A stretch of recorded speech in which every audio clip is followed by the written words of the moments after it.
Welcome to my channel where I show you the power of DIY. Transform your home, transform your life. So roll up those sleeves and let's get started. Hey there, DIY enthusiasts. Today I'm going to show you step by step how I transformed my pantry with a stunning faux marble finish on my backsplash and countertops. We've all seen those beautiful marble slab backsplashes. Well, I'm going to show you how to do that, but for a fraction of the cost. First, you want to get inspired. You want to gather some inspiration photos, have a clear vision of what you want your veining in your marble to look like. There are so many different types of marble. Printing off those pictures, keeping them right by you will help you visualize throughout the entire process. These are my inspiration photos. I wanted a white background with light gray veining and something a little bit more subdued, nothing too loud, but you can make your marble look as loud or minimal as you want. But just keep in mind that I used white and gray. You're going to want to cut a piece of plywood to size of your backsplash. This has been pre-cut. I used 1/4 inch plywood and we cut the holes where the electrical outlets are going to be. Step 3 is to prime. I used 2 coats of water-based primer. For the countertop, we used butcher block, and this had actually been epoxied previously. Gave it a light sand and painted over that with the primer so I could redo it. Here's what you'll need for this project. Screenshot and save this list.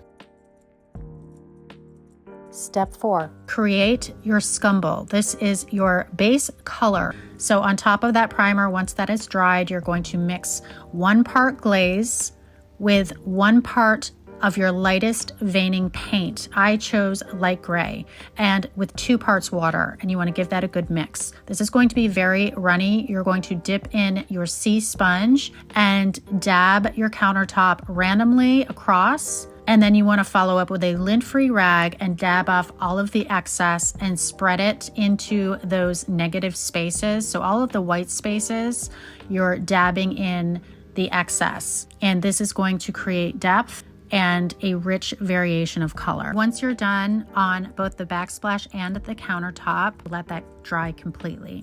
Let's talk veins. My top method of making veins is the turkey feather technique. Using a turkey feather gives you the most natural look for veins, but you can also use a fine tip paintbrush. I've used both for this and they both work great. This part can be very intimidating, but just remember, nothing is permanent. If you paint a vein and you're not happy with it, just simply roll over it with some of that primer and start over. Step 6 is to mix your paint colors.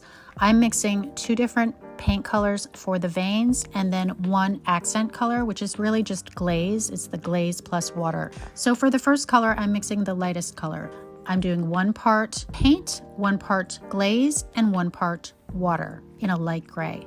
The second paint color I'm mixing is a darker gray paint, which I just mixed black and white together and did the same ratio. So 1 part paint, 1 part glaze, 1 part water. And then the third cup contains just a glaze. The glaze is used for blending out your veins. This is going to make the veins appear more realistic, like they're set into the stone versus just painted on. Step 7, painting veins.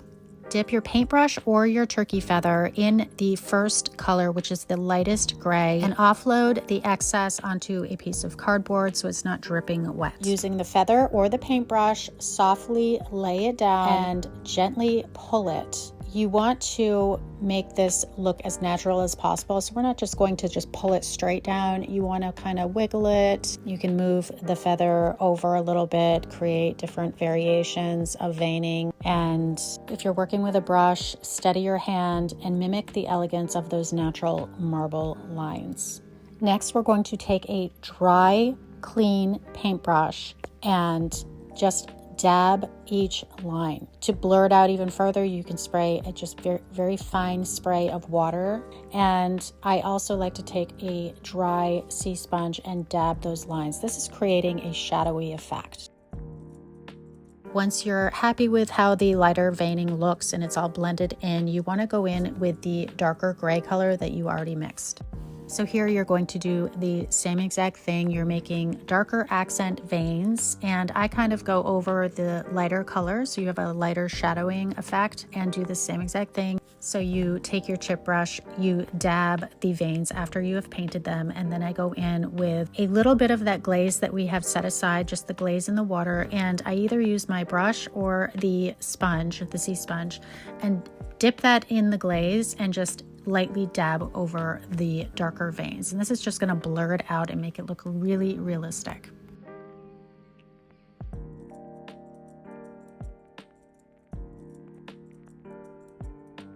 Once I was happy with how the countertop looked, I took my backsplash and I dry fit it into the pantry so that I could connect some of the veining from the backsplash onto the countertop.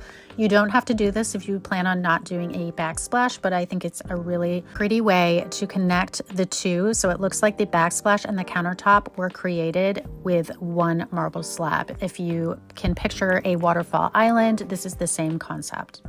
Don't forget to add some veining on the front of the countertop because that is what you're going to see first. So this is what it looks like after I have done all of the painting and I'm happy with the way the veining turned out. And here is the backsplash that I did separately, but I also, like I said, connected the two.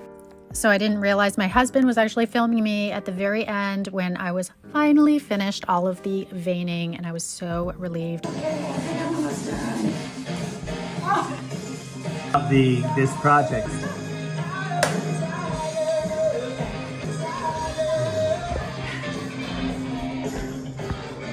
Okay. Let's see. Let's see. This is what we're gonna do. Let's see if everything kind of lines up.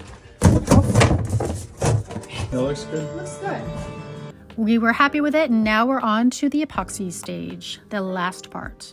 So first you want to prep your area. You want to put some painter's tape underneath the countertop, and this is to prevent drip marks. So this is the only epoxy that I will recommend. I've used several kinds. This is the only kind that I've used that does not bubble, and it comes out great every single time as long as you stir it according to the directions. So definitely refer to the directions on the epoxy that you're using. So this product has its own video. It's a directional video and it will show you exactly what to do. I highly recommend watching that and reading the directions thoroughly. As long as you read the directions according to this product's package, you should have a very easy time applying this. The most important tip I can tell you is to make sure that you stir this product for the exact time that it tells you to. So set a timer. Also, don't overwork the product and run a light over everything to make sure that you have covered the entire countertop and there are no spots that are missing. At the very end, I rolled the edges, and I also used the excess to roll the backsplash with a very thin layer. And that's all I did. Once everything was dry, I put a bead of caulking on all of the seams to make everything blend and look seamless. I hope you enjoyed this little DIY tutorial. Don't forget to subscribe to my channel for more creative transformations. Please feel free to leave comments or questions. I cannot wait to see your marble masterpieces. Tag me in your posts and see you next time.